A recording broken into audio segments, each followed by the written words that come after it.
The baby wouldn't stop crying. Wait, before we begin, let me ask for a quick favor. This tale is going to take you on an emotional ride, and I'm creating a space for storytelling lovers who appreciate deep, meaningful narratives. If you're ready to be part of this journey, show some love by liking and subscribing. It truly makes a difference.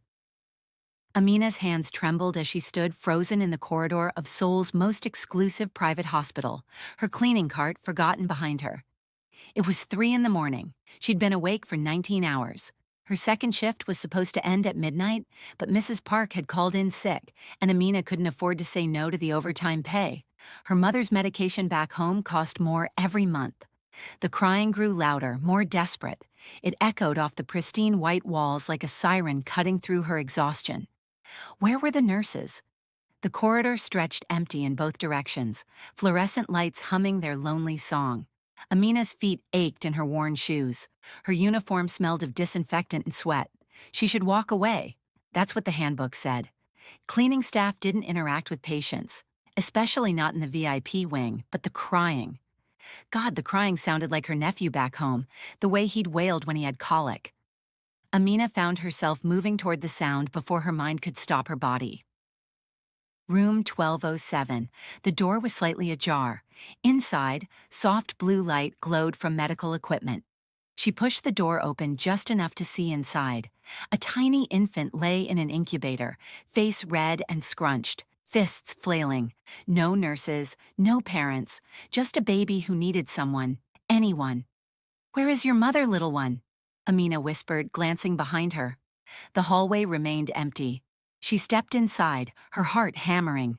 She'd held hundreds of babies back home. Her sister had 6 children. This was just instinct. She pressed the call button first. Then, unable to stop herself, she reached into the incubator and lifted the baby, supporting the tiny head the way her grandmother had taught her. The infant was so small, couldn't have been more than a few weeks old. Amina held the child against her chest, swaying gently, humming an old lullaby her mother used to sing.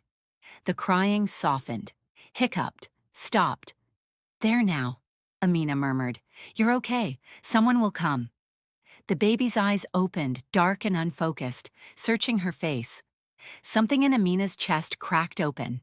This child was loved by someone. She could see it in the expensive equipment, the private room, the silk blanket. Somewhere, parents were probably terrified. She didn't hear the door open wider behind her. She didn't see the security camera in the corner pivot and zoom in. She didn't notice the nurse who appeared in the doorway, face draining of color, freezing as if she'd witnessed a crime. "What are you doing?" The nurse's voice cut like glass. Amina spun around, nearly dropping the baby. "I heard crying. No one was here. I was just—" "Put the child down, now." The nurse's hand was already reaching for something on her belt. An alarm? A phone? "I pressed the call button," Amina said quickly, carefully returning the baby to the incubator. The infant immediately began crying again. "I was trying to help." "Step away from the incubator." "I was only—" "Security is coming, don't move." Amina's blood turned to ice. Security, her work visa, her job, everything she'd built over 3 years in Korea flashed before her eyes. "Please, I didn't mean any harm. The baby was alone." The nurse wasn't listening. She was speaking rapidly into her phone in Korean, words Amina only half understood. But she caught enough. Intruder, VIP patient, immediate response. Within 60 seconds, 2 security guards appeared. Within 5 minutes, Amina was in a windowless office being questioned by a man in an expensive suit who looked at her like she was something dangerous. Within 10 minutes, her supervisor arrived, apologizing profusely to people Amina had never seen before, promising this would never happen again, assuring them the cleaning staff knew better than to touch patients. "I'll be fired, won't I?" Amina asked her supervisor in the hallway afterward, her voice hollow. Her supervisor wouldn't meet her eyes. "Go home, Amina. Don't come back until we call you." She gathered her things from her locker in a daze. Her hands still remembered the weight of that baby. Her ears still heard the crying. She'd done something wrong by doing something right, and she couldn't make sense of it. The night air bit at her skin as she left through the staff entrance. Seoul never truly slept, but at this hour the city held its breath. Amina pulled her jacket tighter and started the long walk to the subway station. She couldn't afford a taxi. She didn't notice the black car idling across the street. She didn't see it follow her at a distance as she walked. For 3 days, Amina lived in suspended terror. No call from the hospital, no call from her supervisor. She stayed in her tiny shared apartment in Itaewon, splitting one room with two other foreign workers. She barely slept. She barely ate. She checked her phone every 5 minutes. On the fourth day, she forced herself to look for other work. She updated her resume at a PC Bang, applied to 3 cleaning companies, and stopped by a restaurant that had a help wanted sign in the window. That evening, as she walked home carrying a small bag of groceries she could barely afford, she finally noticed the car. Black, expensive, tinted windows. It was parked outside her building. Amina's stomach dropped. Immigration? Police? She thought about running, but where would she go? Her passport was upstairs, her money was upstairs, her whole life was in that building. She climbed the stairs slowly, keys clutched between her fingers the way her roommate had taught her. Self-defense, Seoul style. She never made it to her door. 2 men in dark suits stood in the hallway. Not police uniforms, something else.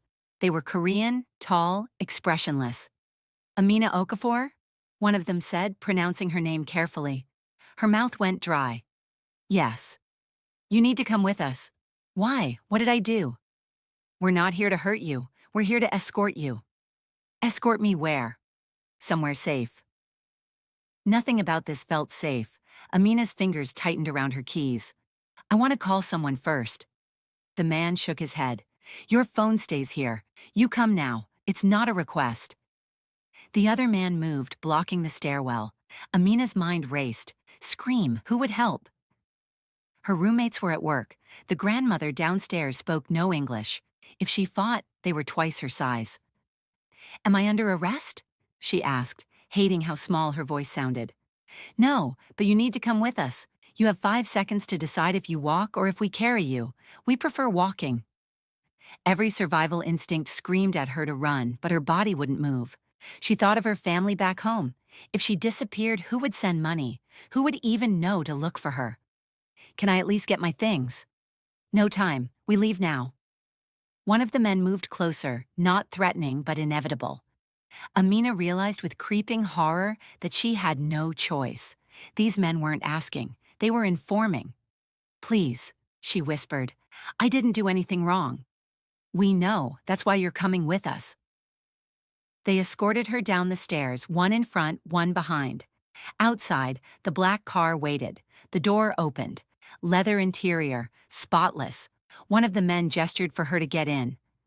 Amina hesitated at the threshold between her life and whatever this was. Miss Okafor, the man said, almost gently. The people who want to see you don't like to wait. Please. She got in. What choice did she have? The door closed with a solid, expensive thunk. The locks engaged automatically. The windows were so tinted she could barely see outside. One man sat beside her. The other took the passenger seat. The driver never turned around. They drove in silence. Amina tried to track the route, but Seoul at night was a blur of neon and shadow. They left the familiar neighborhoods behind. The buildings grew taller, then shorter, then disappeared into darkness and trees. They were leaving the city. Where are you taking me? Amina asked again, her voice cracking. The man beside her stared straight ahead. You'll see soon. Am I in trouble? That depends on how the conversation goes. What conversation? With who? All your questions will be answered. Please sit quietly. 40 minutes passed, maybe an hour. Amina lost track of time. Her hands wouldn't stop shaking. She thought about her mother, who'd cried the day Amina left for Korea. Be careful, she'd said. The world is not kind to women like us. The car turned off the main road onto a private drive. Gates opened automatically, massive iron things that looked like they could stop a tank. Security cameras tracked their progress. Gardens stretched out on either side, manicured even in winter. Then a house appeared, but calling it a house felt wrong. It was an estate, modern and sprawling, all glass and stone and sharp angles that caught the moonlight. The car stopped in a circular driveway. Fountains, sculptures, money that Amina couldn't even calculate. Out, the man said. Her legs barely held her as she stood. The air was cleaner here, colder, smelling of pine and something expensive she couldn't name. The front door opened before they reached it. A woman in a crisp uniform bowed slightly. "Miss Okafor," she said in perfect English. "Please follow me." The interior was exactly what Amina expected and nothing like she could have imagined. Marble floors, art on the walls that probably cost more than she'd make in 10 lifetimes. Everything was cold and beautiful, and utterly silent. They walked through hallways that seemed to stretch forever. No family photos, no personal touches, just perfection, sterile and intimidating. The woman stopped at a set of double doors. "Someone will be with you shortly. Please wait inside." The doors opened onto a sitting room that was bigger than Amina's entire apartment. Floor-to-ceiling windows overlooked gardens lit by subtle lighting, leather couches, a bar, bookshelves filled with volumes in Korean, English, Japanese. The doors closed behind her. She was alone. Amina stood in the center of the room, afraid to sit, afraid to move. Minutes crawled by. 5, 10, 15. Was this a test? A punishment?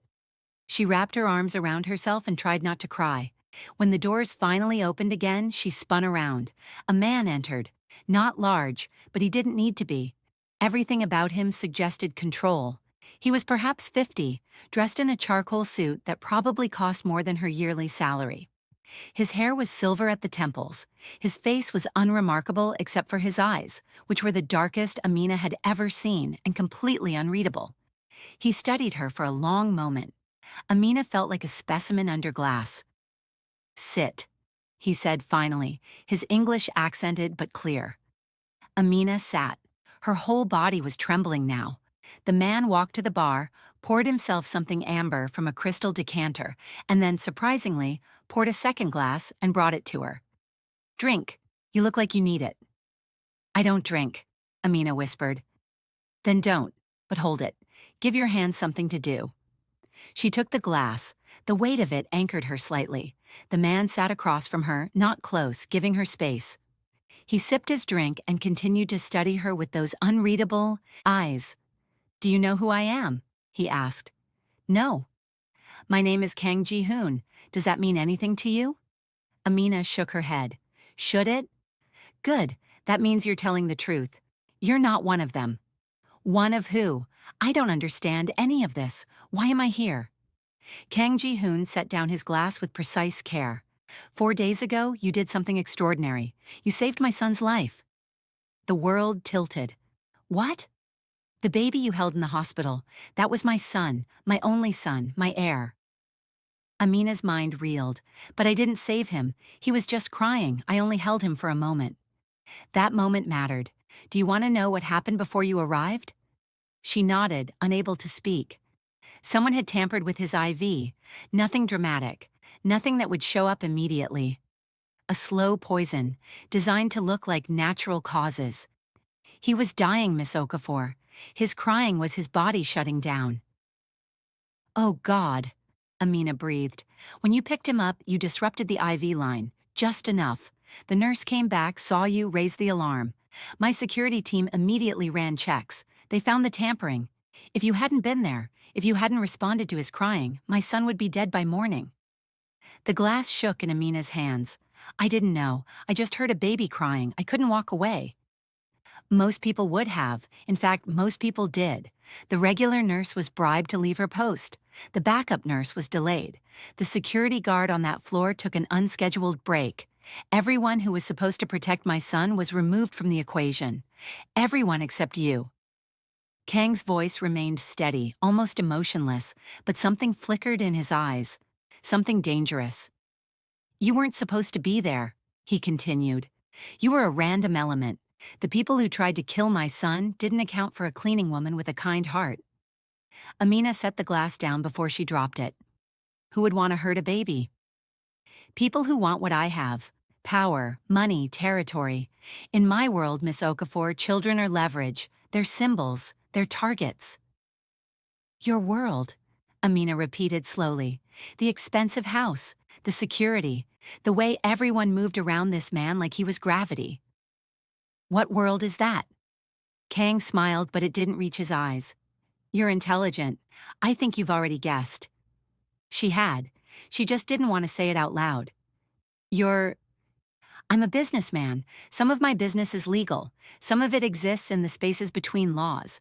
In Korea, we don't use the word mafia. We prefer organization. But yes, if you need a simple term, I'm what you might call a Korean mob boss. The room spun. Amina pressed her hands against her knees to steady herself. And the baby? Is safe now, thanks to you. He's in a different location with security I trust. He's recovering. Then why am I here? Because the people who tried to kill my son are still out there, and they know you disrupted their plan. They've seen the security footage. They know your face, your name, where you live. By the time you walked out of that hospital, you became a liability to them. Horror crawled up Amina's spine. They'll come after me. They already have been watching you. Why do you think we brought you here? To protect me? But even as she said it, she knew it wasn't that simple. And to protect my son. You see, Miss Okafor, you created a problem. You're a witness to their failure. You're evidence that my son can be vulnerable. They'll want to eliminate you, but killing you would draw attention. So they'll wait, they'll watch, and eventually they'll find a moment when you're alone and unprotected. So what do? Amina's voice rose despite herself. I go to the police? The police can't help you. Half of them are on various payrolls. The other half don't have the resources to protect a foreign national around the clock. No, Miss Okafor, there's only one place you'll be truly safe. The truth settled over her like a heavy blanket. Here. For how long? Kang stood and walked to the window, hands clasped behind his back. Until the threat is neutralized, until my enemies understand that touching you would be touching me. That's not an answer. How long? He turned to face her, and for the first time she saw something almost like sympathy in his expression. I don't know. Weeks, months, however long it takes. I can't stay here for months. I have a job. I have rent. I have family depending on me. Your job is gone. The hospital terminated your contract. Your rent will be paid. Your family will receive monthly deposits, more than you were sending before. These things are already arranged. Amina stood, anger finally breaking through her fear. You can't just decide my life for me. I'm not deciding, I'm informing. You already made your decision 4 days ago when you chose compassion over caution. I'm simply managing the consequences. This is kidnapping. This is protection. There's a difference. No, there isn't. Not if I can't leave. Kang's expression hardened slightly. Let me be very clear, Miss Okafor. You can leave anytime you want. I will have someone drive you back to Seoul, back to your apartment. You can return to your life. But within a week, maybe 2, someone will find you, and they will hurt you in ways that will make you wish you died quickly. So yes, technically you have a choice. But we both know you only have one option that ends with you alive. The truth of his words hit her like a physical blow. She sank back onto the couch. I just wanted to help a crying baby, she whispered. I know, and that kindness saved his life. But kindness in my world has a price. I'm sorry for that, truly. He moved toward the door, then paused. Someone will show you to your room. Everything you need is provided. If you require anything else, ask. Within reason, it will be given. Tomorrow, we'll discuss the rules. Rules. This estate is large, but it has boundaries. You'll need to understand them. For your safety and mine. He left. The doors closed with a soft click, and Amina sat alone in a golden cage, wondering how her life had collapsed so completely in less than a week. A different woman appeared shortly after, younger, with kind eyes. Miss Okafor, I'm Soo-jin. I'll be your liaison during your stay. Please come with me.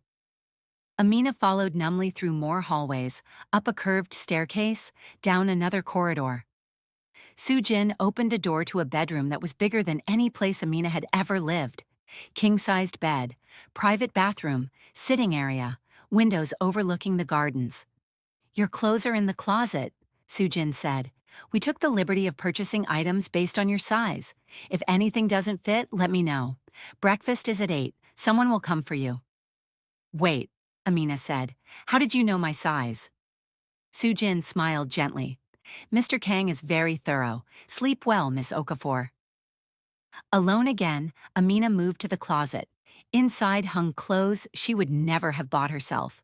Expensive, beautiful, all in her size. On the dresser she found toiletries, makeup, even a phone, though when she picked it up she realized it had no service. Wi-Fi only. Controlled. She sat on the edge of the bed and finally let herself cry. For her mother who wouldn't understand why the money suddenly increased. For herself and the freedom she'd lost. For a baby she'd held for 5 minutes who'd somehow changed everything. She cried until exhaustion pulled her under, and she slept in her clothes on top of the covers, too tired to care about the luxury surrounding her. Morning came too bright through curtains she'd forgotten to close. Amina woke disoriented, momentarily forgetting where she was. Then she saw the room and everything crashed back. A knock at the door made her jump. Miss Okafor, it's Sujin. May I come in? Yes. Sujin entered carrying a tray. I thought you might want to eat in your room this morning. Meet the house slowly. She set the tray down on the sitting area table. Rice, soup, side dishes Amina didn't recognize. Tea, toast, butter, and jam, a concession to Western preferences. Thank you, Amina said quietly. Of course, Mr. Kang would like to see you at 10. That gives you 2 hours. The bathroom is fully stocked. Take your time. After Sujin left, Amina forced herself to eat. Her body needed fuel even if her mind was chaos. The food was delicious, which somehow made everything worse. She was being held captive in comfort, and that felt more disorienting than if they'd thrown her in a basement. The shower was a revelation and a torment. Hot water that didn't run cold after 2 minutes. Expensive soap that smelled like flowers she couldn't name. Towels so soft they felt like clouds. Every luxury reminded her she was a prisoner. She chose clothes from the closet almost at random. Dark jeans, a simple gray sweater. They fit perfectly, which made her skin crawl. At exactly 10, Sujin returned and led her through the house. In daylight, it was even more impressive and intimidating. They passed several people, staff, all of whom bowed slightly to Amina, which felt wrong and awkward. She wasn't anyone. She was just a woman who'd picked up a baby. Sujin brought her to an office, floor-to-ceiling windows, a massive desk, bookshelves, and Kang Ji-hoon, looking exactly as controlled as the night before. Miss Okafor, please sit. She sat. Did you sleep? Eventually. And the room is acceptable? It's fine. More than fine. He nodded. Good. Now, we need to establish some parameters for your stay here. Amina clasped her hands in her lap. You mentioned rules. Yes. First, you are free to move anywhere on the estate grounds. The gardens, the library, the pool, the gym. Everything except the East Wing. That's private. What's in the East Wing? That doesn't concern you. Second, you may make video calls to your family using the provided device. However, all communications are monitored. You cannot tell them where you are. You can say you're working a private contract, that everything is fine, nothing more. You want me to lie to my mother. I want you to keep her from worrying. Third, you will be accompanied anytime you leave your room for the first week. After that, if you've demonstrated you understand the security protocols, you'll have more freedom. Fourth, there are guards throughout the property. They're here to protect you, not intimidate you, but they will stop you if you try to leave the grounds. So I'm a prisoner. You're a protected witness. The distinction matters. Not to me, it doesn't. Kang leaned back in his chair. I understand your frustration, but let me ask you something. If I released you today, where would you go? Back to your apartment where my enemies know you live? To another city where you have no money, no contacts, no legal right to work? To your home country where you'd be abandoning the family who depends on your income? Tell me, Miss Okafor, what's your better option? She hated that he was right.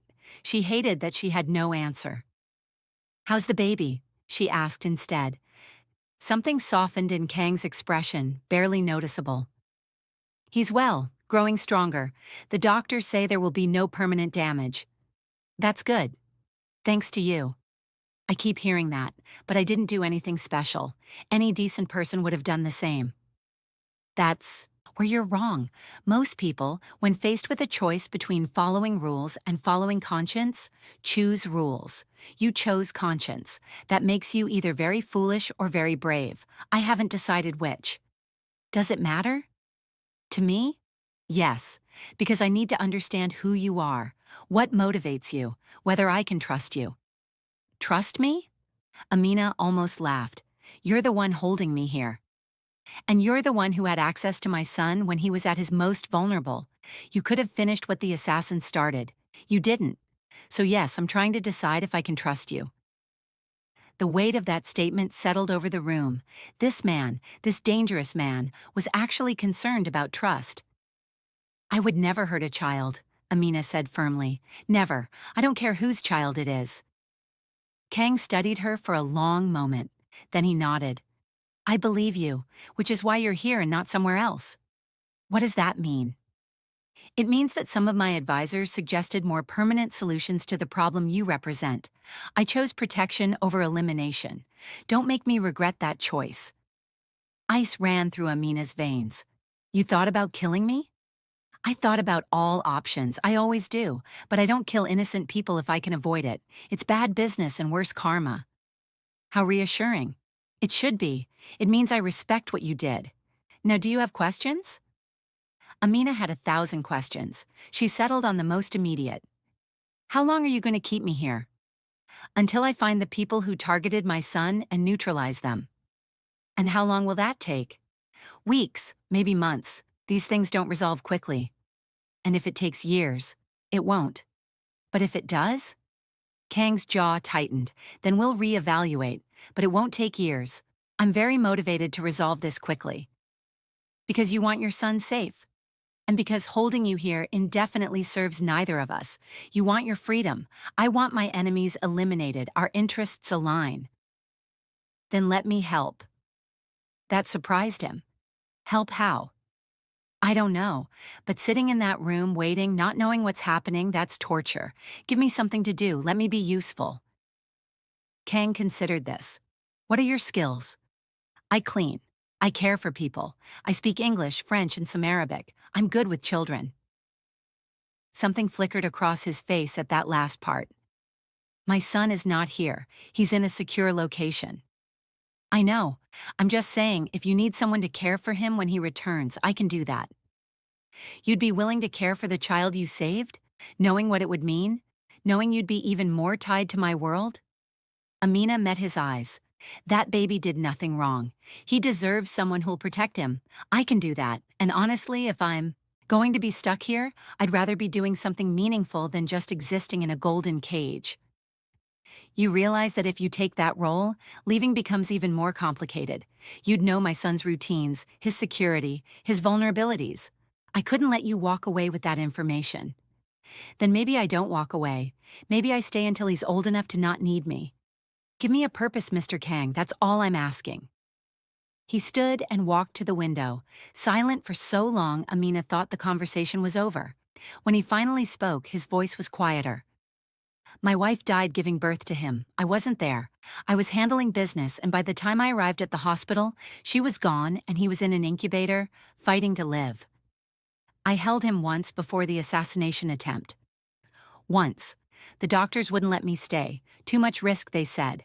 So I put him in that hospital, in what was supposed to be the most secure facility in Seoul, and someone still got to him. He turned to face her. I'm telling you this so you understand what you're offering. You're not just volunteering to watch a child. You're volunteering to protect my legacy from people who've proven they can reach him even in the safest places.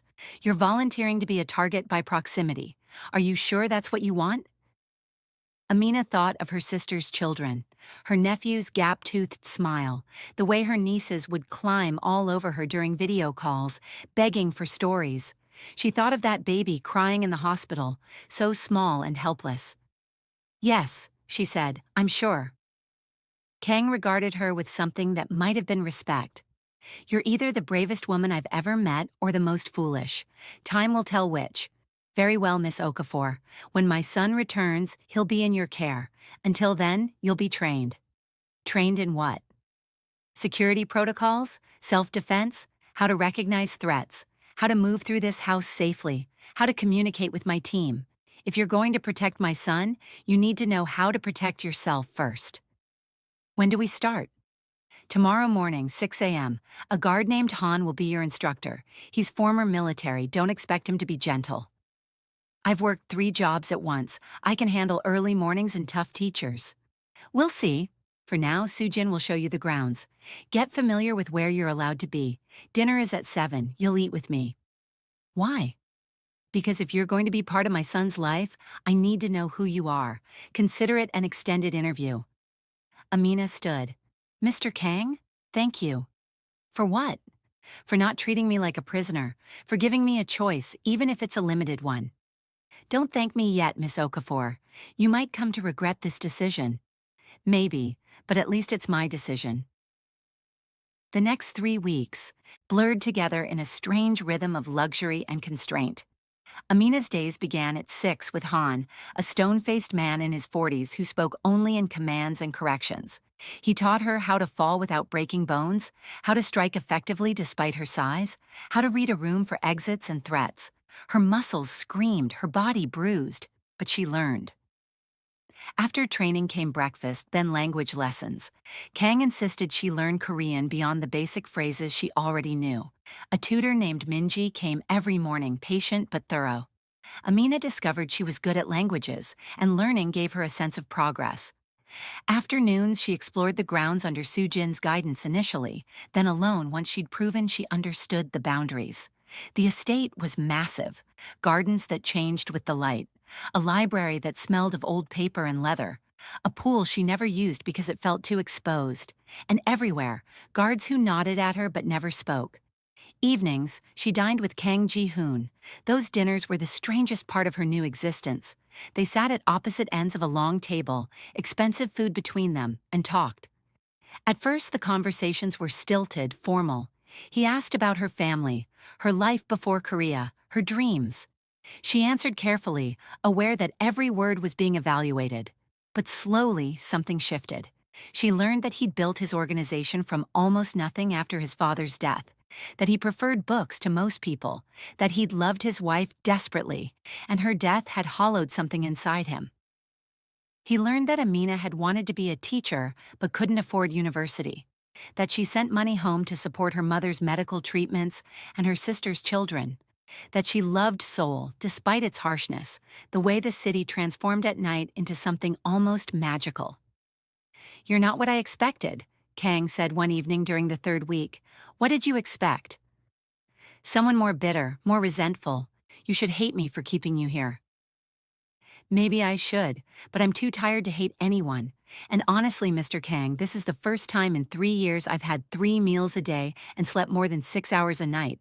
I know that sounds pathetic, but it's true." He set down his chopsticks. "It's not pathetic, it's honest. Tell me something, if you could do anything, money no object, what would it be?" "Go to university, get a teaching degree, open a school back home." "Why teaching?"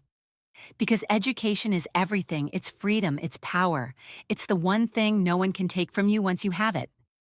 I want to give that to children who won't have other chances." "Noble." "Practical. The world needs more teachers and fewer guns." Kang smiled, a real smile that transformed his severe face. "You'd be terrible in my line of work." "Good." During the 4th week, things changed. Amina was working through Korean grammar exercises in the library when Sujin found her. "Mr. Kang wants to see you, now." Something in her tone made Amina's stomach clench. She followed Sujin to the office. Kang stood at the window, his posture rigid. "Sit," he said without turning. Amina sat. "My son is coming home tomorrow." Relief flooded through her. "That's wonderful." "Is it? Someone tried to kill him once already. Bringing him back here puts him at risk again." "Then why bring him back?" "Because I won't hide from threats anymore. Because he's my son and I want him in my home. Because keeping him isolated forever isn't living." Kang finally turned to face her. "The people who tried to kill him have been identified. Not all of them, but enough. We're making moves. But that also means they know we're coming, which means they're desperate. Desperate people do desperate things." "You think they'll try again?" I know they will. The question is when and how. That's why I need you sharp. That's why your training intensifies starting tonight. Han will run you through every scenario. You need to be ready. I am ready. You think you are. There's a difference. He moved to his desk and pulled out a folder. These are the people we've identified. Study their faces. If you see any of them anywhere near my son, you run. You don't fight. You don't hesitate. You take him and you run to the safe room, understood? Amina opened the folder. 6 faces stared back at her. Men and women, young and old. They looked ordinary, which made them more frightening. Understood, she said. One more thing. My son's name is Kang Min Jun. When he's here, you'll call him Min Jun, not the baby, not your son. He has a name. Use it. Min Jun, Amina repeated. It's a beautiful name. It means clever and handsome. His mother chose it. She said he'd need intelligence to survive in my world. His voice roughened.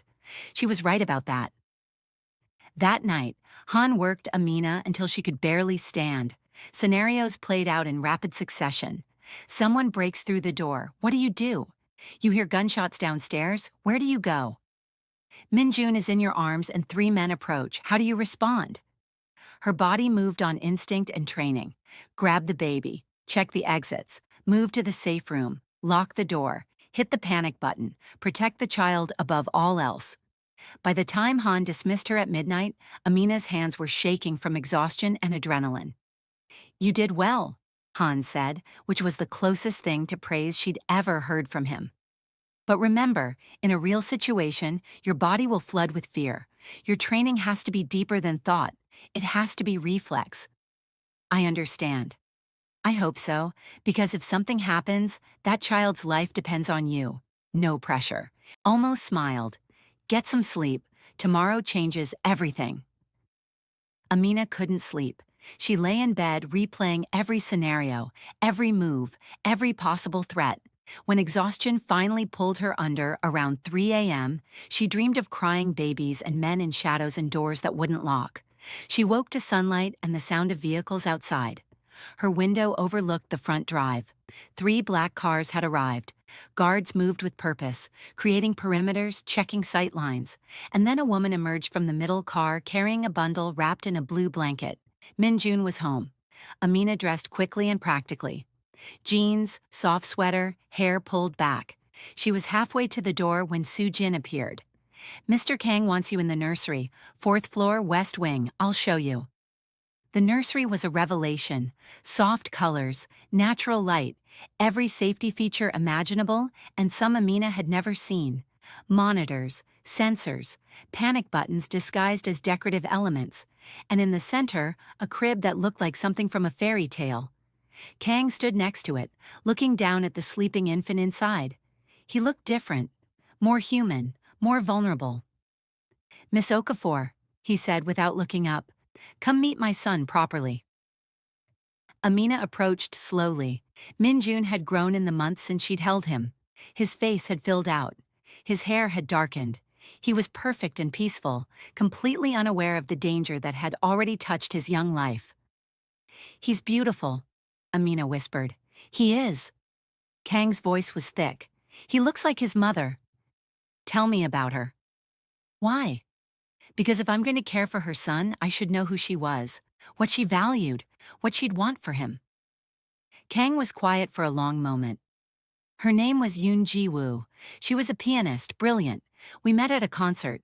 She had no idea who I was, what I did. When she found out, she should have run. Instead, she looked at me and said, everyone deserves beauty in their life, even you.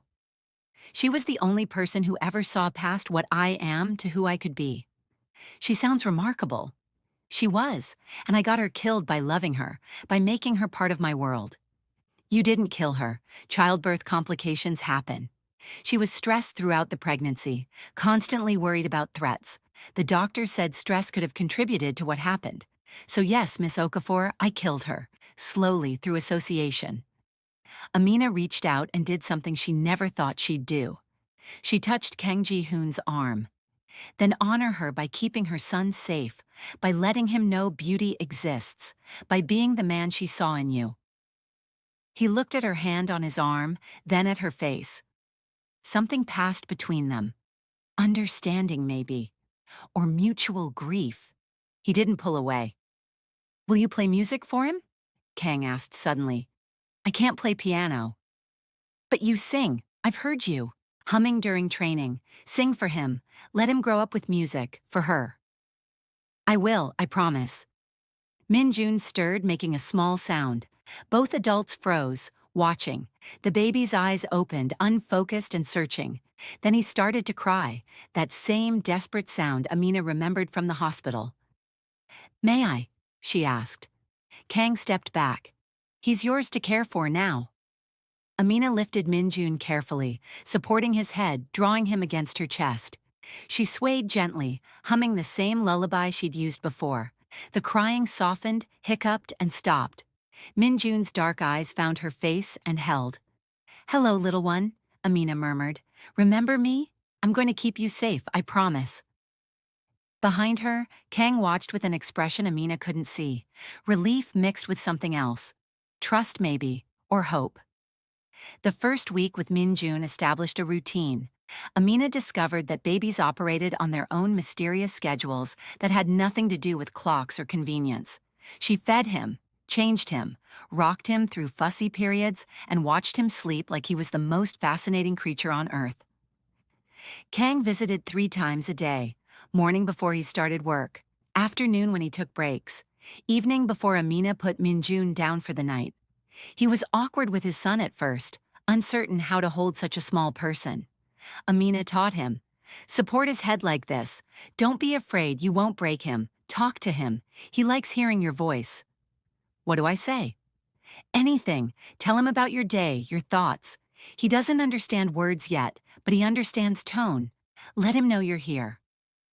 So Kang would sit in the rocking chair, holding his son, and talk about business deals and weather and books he was reading, his voice softer than Amina had ever heard it. And Min-jun would stare at his father like he was memorizing his face. You're good with him, Kang said one evening. I've had practice. My sister has 6 children. Do you miss them? Every day, but I video call them twice a week. They think I'm working for a rich family, which I suppose is true. Do they ask to see where you work? I show them the gardens, tell them the house is too private to film, they accept it. They're just happy I'm safe in sending money. The money, is it enough? It's more than enough. My mother's been able to get better treatments. My sister's children are all in school now. You've done more for my family in 2 months than I could have done in 2 years. Consider it payment for keeping my son alive. Twice now. Amina rocked Min-jun gently. He's easy to love. Loving him is the easy part. Keeping him safe is harder. As if summoned by those words, an alarm suddenly shrieked through the house. Harsh, urgent, terrifying. Kang was on his feet instantly. Safe room, now. Amina's training took over. She grabbed the eye key, prepared bag by the door, secured Min-jun against her chest in the carrier she'd practiced with, and ran. Not to the door. To the panel in the wall that looked like a bookshelf. She pressed the hidden button.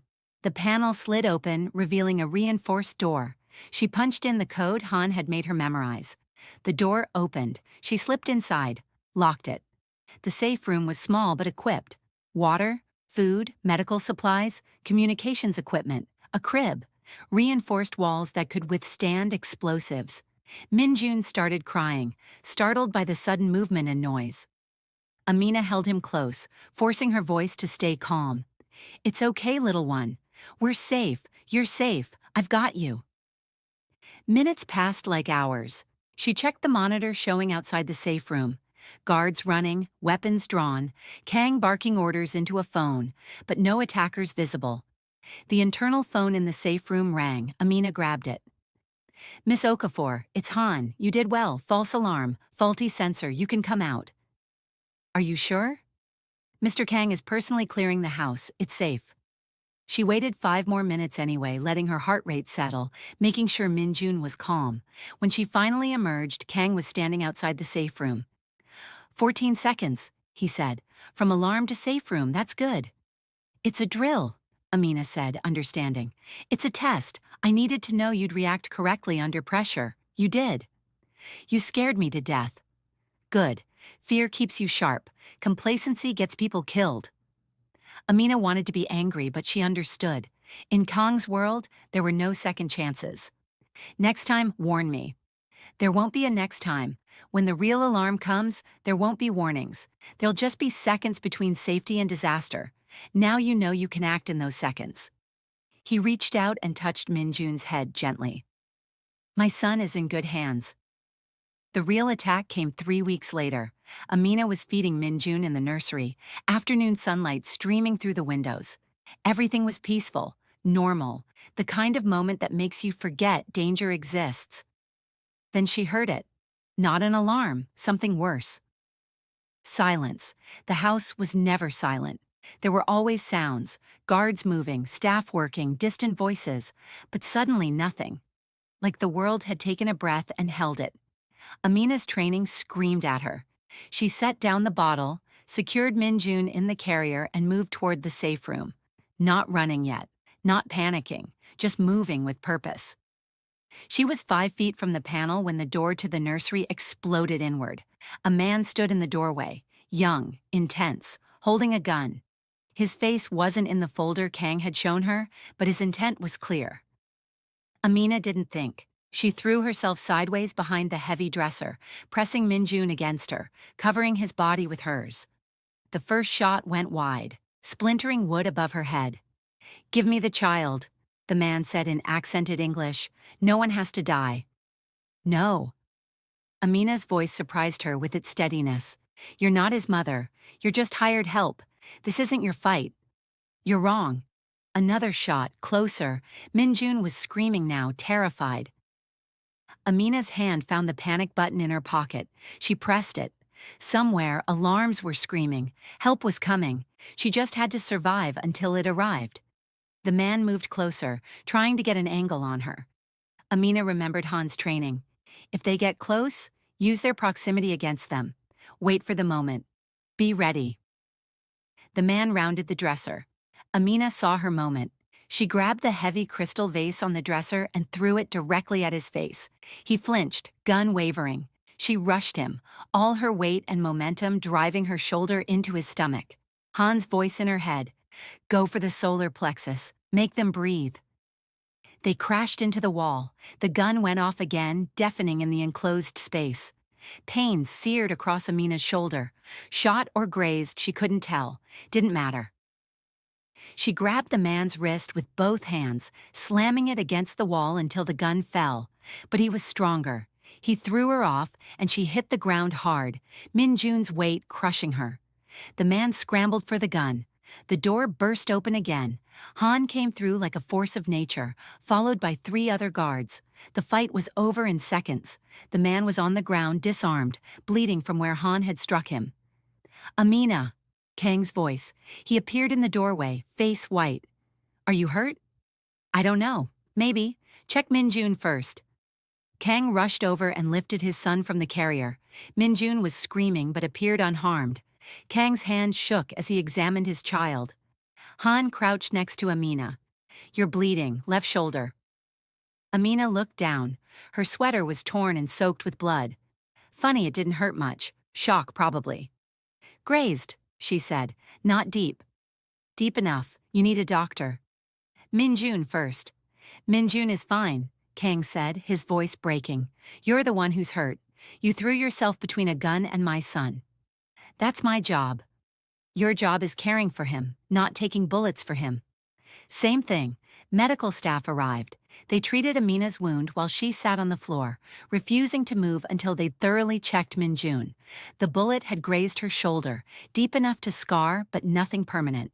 She was extraordinarily lucky. The attacker was taken away by Kang's security.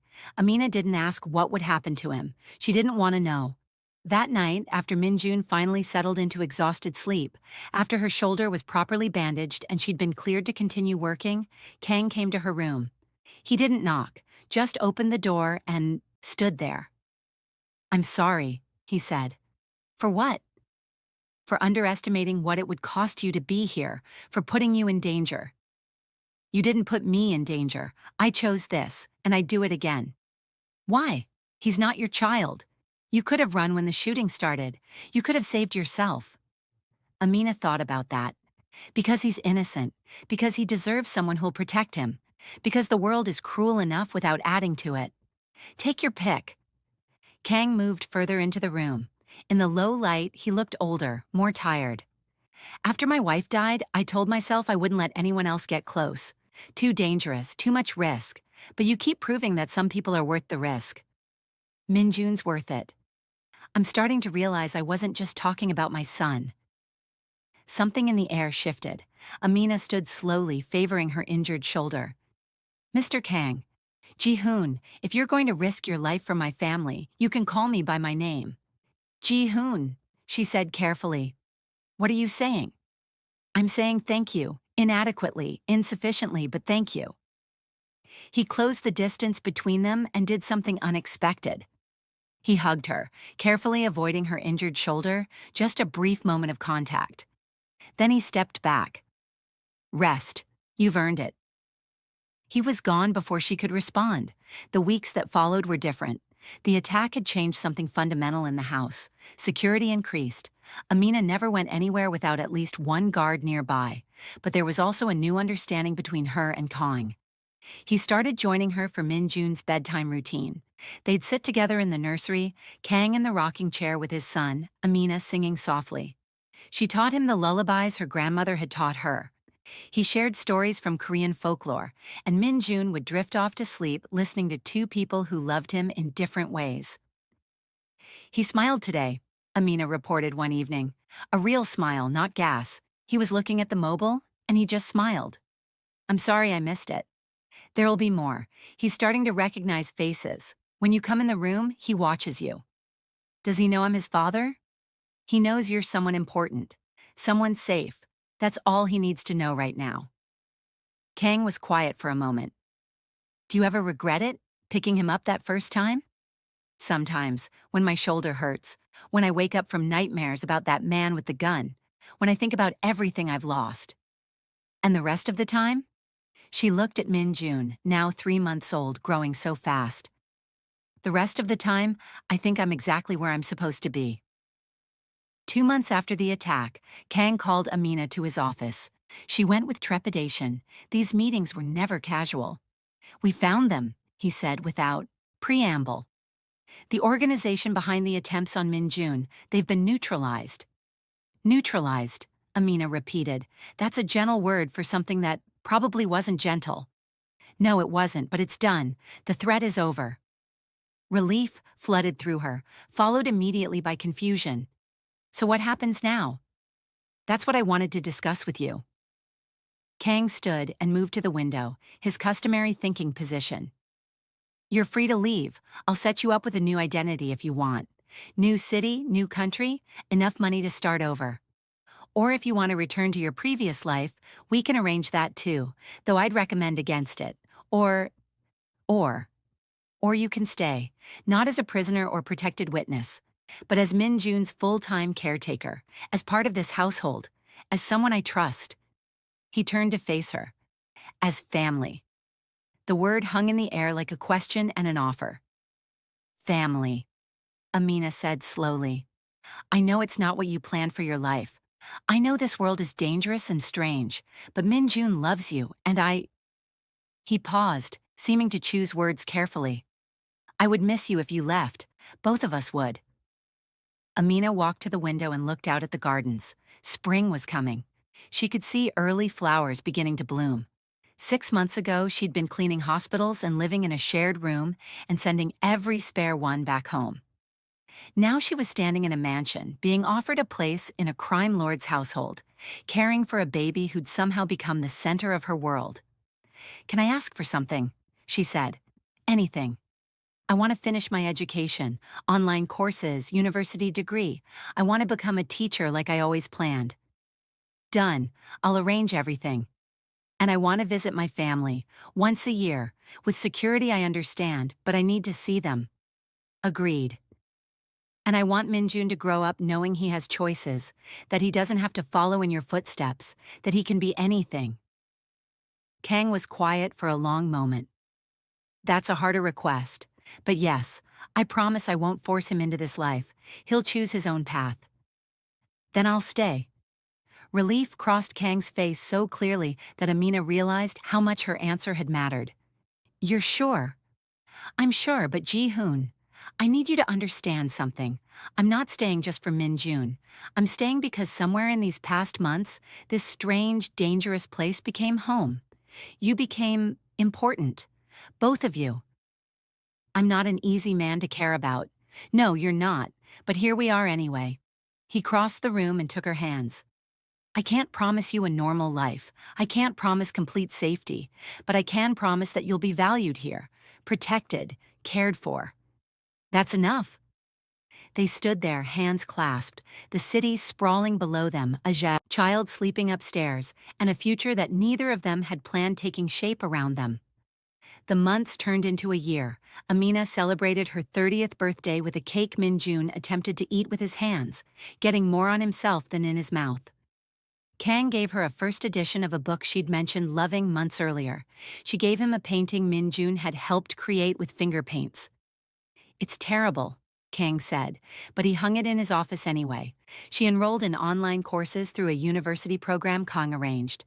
She studied in the mornings before Min-jun woke and in the evenings after he slept. Education felt like freedom, like building a future that was hers, even within this constrained world. Min-jun grew from an infant into a toddler. He took his first steps in the garden, stumbling between Amina and Kang, laughing when he fell. His first word was, "Mama," directed at Amina, which made her cry, and Kang's expression softened into something unguarded. I don't want to replace his mother, Amina said later. You're not replacing her. You're being you, that's enough, that's everything. Her relationship with Kang evolved in ways neither of them acknowledged explicitly. They didn't talk about the way he'd find excuses to seek her out during the day. They didn't mention how she'd drift toward his office in the evenings, both of them pretending it was coincidental. They certainly didn't discuss the night she fell asleep in his study while working on an essay, and woke to find a blanket draped over her, and Kang reading quietly in the chair across the room. You should have woken me, she said, disoriented. You looked peaceful. I didn't want to disturb that. It's late. You should sleep too. I don't sleep much, not since Ji-woo died. Amina sat up, pushing hair from her face. You know she'd want you to find peace. I have, more than I expected, more than I deserve. Everyone deserves peace, Ji-hoon. He looked at her for a long moment. Do you ever think about what your life would be like if you hadn't picked up that baby? Sometimes I'd probably still be working 3 jobs, still barely surviving, still dreaming about someday. Do you regret it? Honestly? Ask me that same question 2 years ago when I was terrified and trapped here, and I'd have said yes. Ask me now? She stood and moved to where he sat. Now I'd say this is the most improbable, impossible, and important thing I've ever done. Even though it meant giving up your freedom? I didn't give up my freedom. I exchanged one kind for another. I'm not naive. I know I can't just walk away. I know what I've seen, what I know about your world. But I also wake up every day with purpose, with people I care about, with a chance to build something meaningful. How many people get that? Kang reached up and took her hand. I don't deserve you. Probably not. Good thing Min-jun does. He pulled her gently down to sit on the arm of his chair. Can I tell you something? Always. When I brought you here, I thought I was protecting you, but somewhere along the way, you started protecting me. Not from threats or enemies, from myself, from the isolation I'd wrapped around myself like armor. Ji-hoon, let me finish. You make me remember why I built all this. Not the money or power, the family, the legacy, the hope that my son might grow up in a better world than I did. You give me that hope. Amina's throat tightened. You give me that hope too. Every day I watch you with Min-jun, I see the man Ji-woo saw, the one worth loving. I never said. I know. Neither did I. But we're both thinking it, so I'm saying it. I love that little boy upstairs, and somewhere along the way, I fell in love with his father too. The silence stretched long enough that Amina started to panic. Had she misread everything? Was she about to make this impossibly complicated situation worse? Then Kang stood, pulling her up with him. I've been trying not to say it, trying to maintain proper boundaries, trying to be professional about this arrangement. How's that working for you? Terribly. He cupped her face with both hands. I love you, Amina. I don't know when it happened. Maybe when you threw yourself between my son and a bullet. Maybe when you taught me how to sing him to sleep. Maybe the first night we had dinner and you refused to be intimidated by me. But I love you. And I want you to stay not as employee, but as partner, as equal, as the mother Minjun already thinks you are. That's a lot to offer someone you met by accident. It wasn't an accident, it was fate. You saved my son's life, then you saved mine. Let me spend the rest of mine proving I'm worth that gift. She kissed him, not dramatically, not desperately, just a quiet pressing of lips that felt like coming home and jumping off a cliff simultaneously. If we do this, Amina said when they broke apart, really do this, I need you to promise something. Anything. No secrets, no protection through ignorance. If I'm going to be part of your life, all of it, I need to know what that means, the danger, the business, everything. It's not pretty. I didn't ask for pretty, I asked for honest. Deal, on one condition. What? You promise to tell me when it's too much, when you need to step back, when you need to take Minjun and disappear for a while. I'll protect you both, but I need to know you'll protect yourself too. Deal. They stood there, arms around each other, while outside the world continued its complicated spin. Somewhere in the house, Minjun slept peacefully. Somewhere in the city, threats probably still existed. But in that moment, in that office, two people, who'd found each other in the most improbable way, chose to build something together. The next year brought changes. Amina officially adopted Minjun, giving him two mothers, one in memory, one in life. She finished her degree and started teaching online courses to children from low-income families, paying forward the education she'd been given. And she married Kang Ji-hoon in a small ceremony with only close family and trusted associates present. You're sure about this? Her sister asked over video call the night before the wedding. Marrying a man like that? I'm sure. He's not perfect, but he's mine and I'm his, and we're building something good. What about the danger? There's always danger, but there's also love. Sometimes you have to decide which is worth more. The wedding was simple, no grand ceremony, just vows spoken in the garden where Minjun had taken his first steps. Amina wore a dress the color of her favorite Seoul sunset. Kang wore a suit that made him look almost soft. Minjun, now 2 years old, was ring bearer and spent most of the ceremony trying to eat the flowers. I never imagined this, Amina said during their first dance. Marrying a Korean mob boss? Finding a family when I was just trying to survive. Finding love when I wasn't looking for it. Finding home in the last place I expected. We're full of surprises. That we are. 3 years after that first night in the hospital, Amina stood in the nursery again, but this time she wasn't alone and terrified.